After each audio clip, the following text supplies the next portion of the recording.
लोकतंत्र, प्रतिनिधित्व, संस्थान, तानाशाही, शक्तियों पर अंकुर, यानी इसमें ये बताया गया है, यानी भारतीय संविधान की ऐतिहासिक पृष्ठभूमि।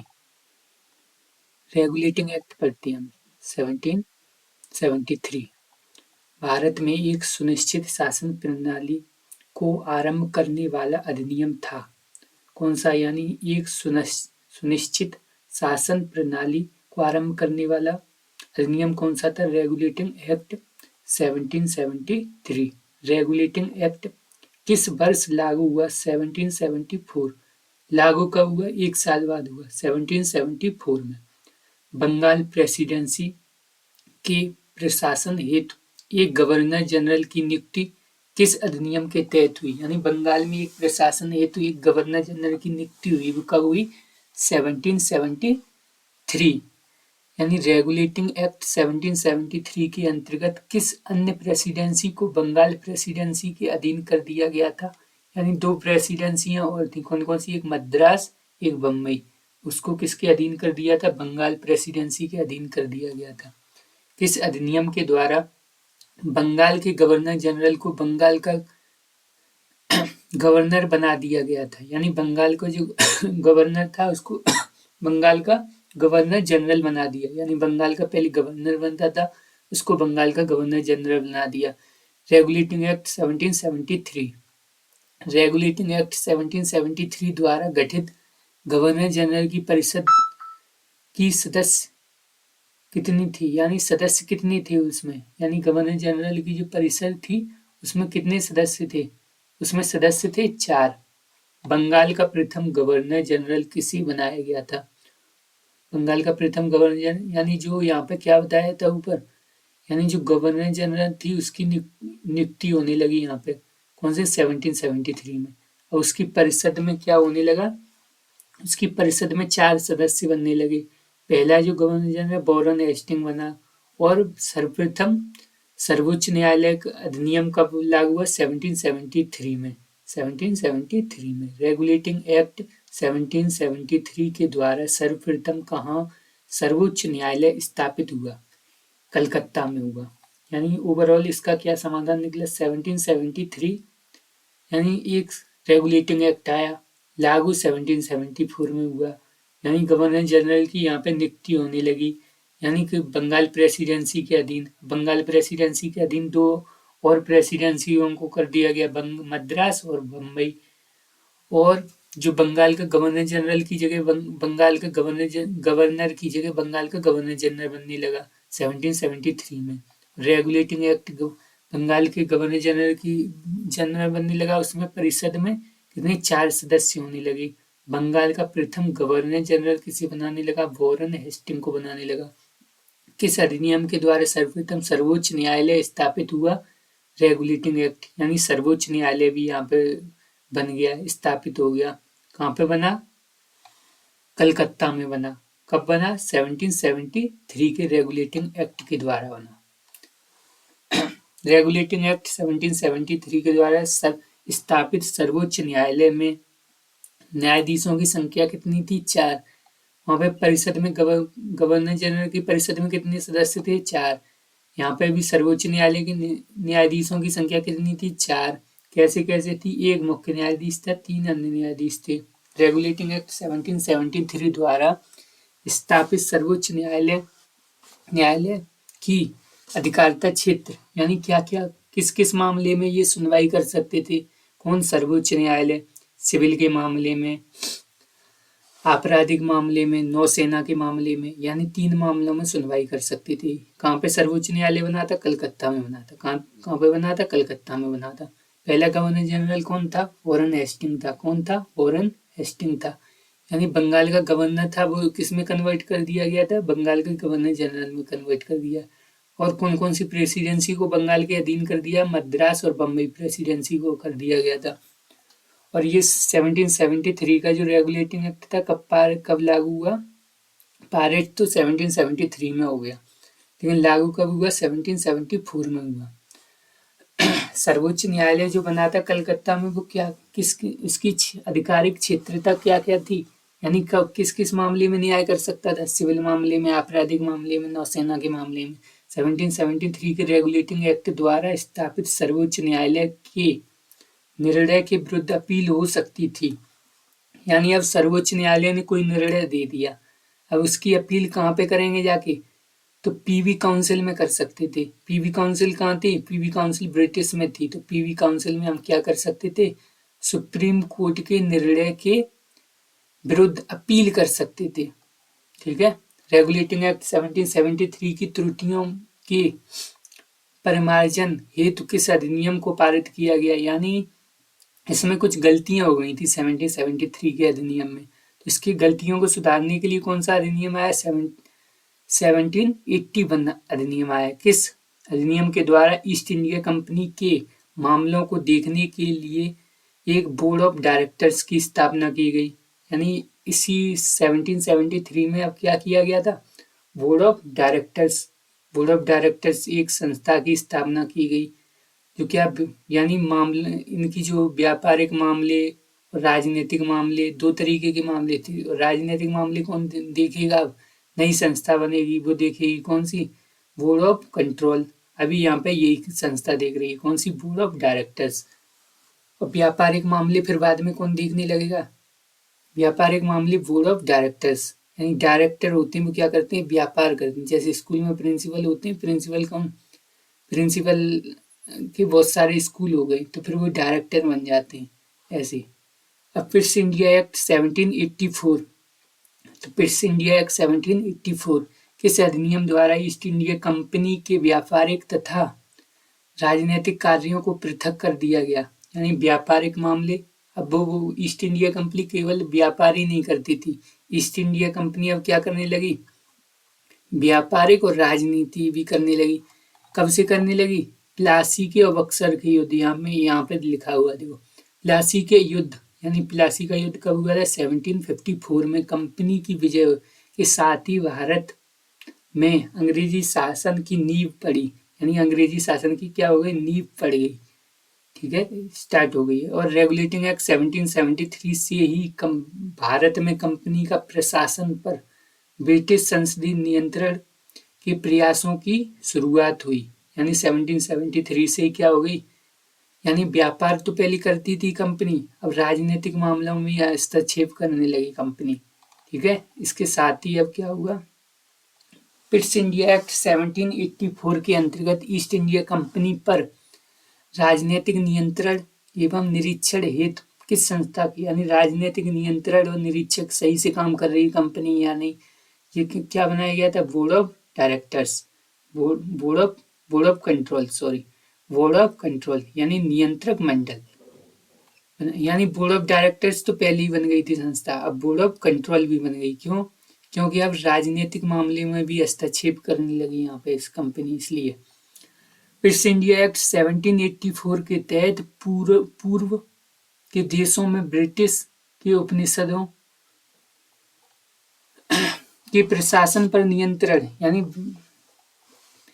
यानी 1784 में जो पूर्व के जो देश थे जिस पे ब्रिटिश का साम्राज्य फैला हुआ था, उसके प्रशासन को नियंत्रण एवं निरीक्षण करने के लिए वो किसका दायित्व था?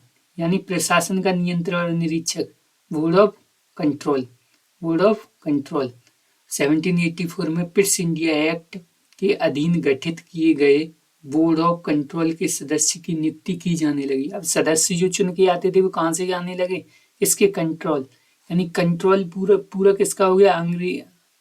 यानी ब्रिटिश पूरा अपना कंट्रोल चाहते थे, अपना पूरा साम्राज्य, तो वो चुन के कहाँ से भेजते थे? ब्रिटिश से भेजते थे। ठीक है, इसके बाद पिट्स इंडिया एक्ट 1784 के अधीन कंपनी के व्यापारिक मामलों के अधीक्षण की अनुमति किसके पास थी?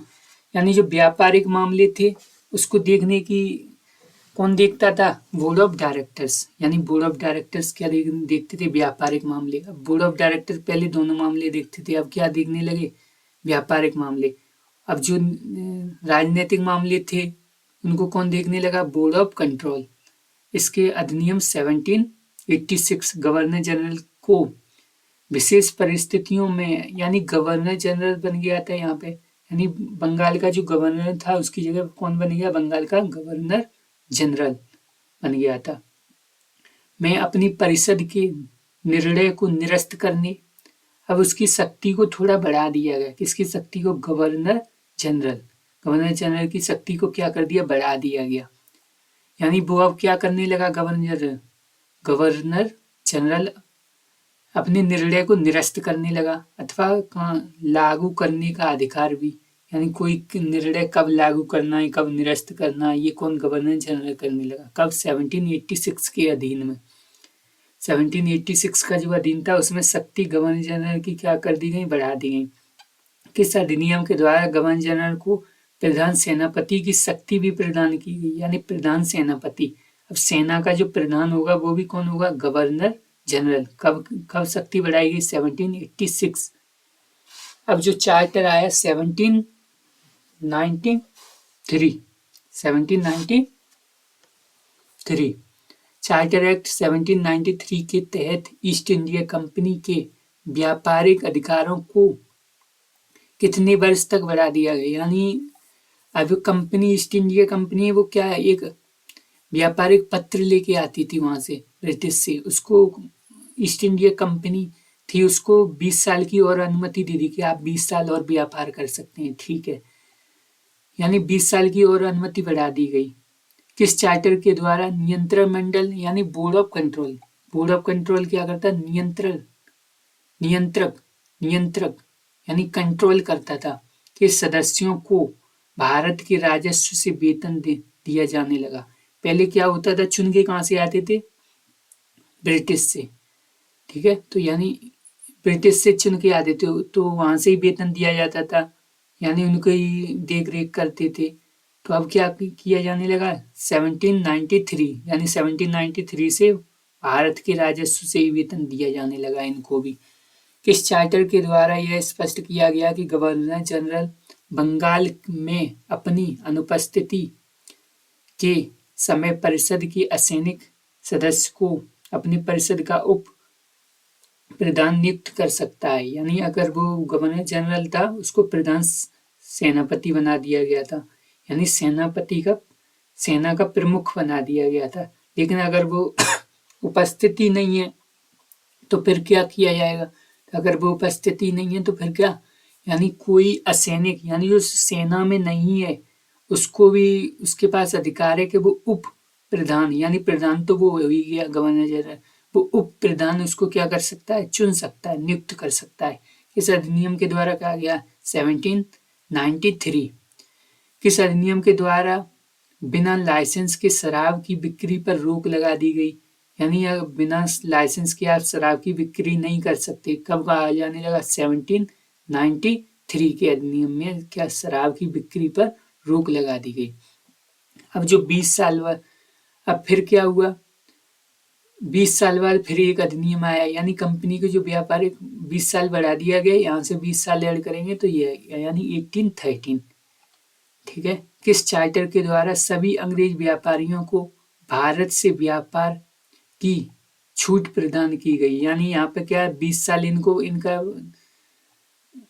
बढ़ा दिया गया, इनके पत्र की वैधता वैल्यू बढ़ा दी गई 20 साल के लिए। इसके बाद क्या हुआ, 20 साल खत्म हो गई, उसके बाद क्या हुआ, उसके बाद सभी अंग्रेज व्यापारियों को छूट दे दी गई कि आप जाके व्यापार कर सकते हैं। केवल एक ही कंपनी नहीं थी वहां पर ब्रिटिश में, यानी केवल ईस्ट इंडिया कंपनी नहीं थी। ईस्ट इंडिया कंपनी मतलब पूर्व के राज्यों में, पूर्व के देशों में जो आई हो, पूर्व के देशों में, तो वो कंपनी नहीं थी, और भी कंपनियां थी, वो भी अंग्रेजी जो कंपनी थी उनको भी व्यापार करने की छूट दे दी गई 1813 के चार्टर के द्वारा।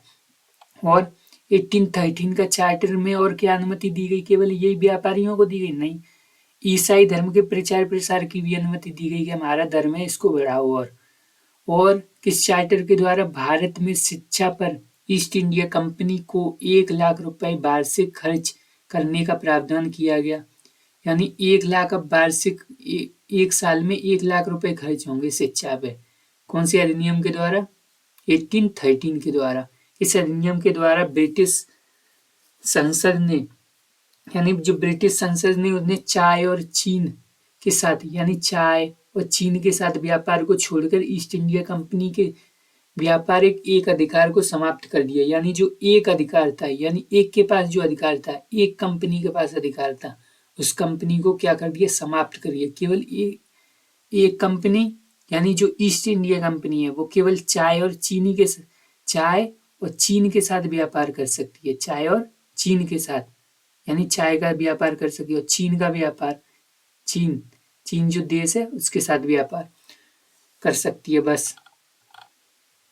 इसके बाद charter act 1813, east India company के सभी वाणिज्य एक अधिकार को समाप्त कर दिया गया। यानी अब पहले चाय का व्यापार चीन के साथ व्यापार नहीं कर सकती थी और कंपनियां, अब वो भी करने लगी। यानी 20 साल फिर हुई, उसमें फिर कंपनी को एक झटका दिया। किस अधिनियम के द्वारा बंगाल के गवर्नर जनरल को संपूर्ण भारत का गवर्नर जनरल बना दिया गया?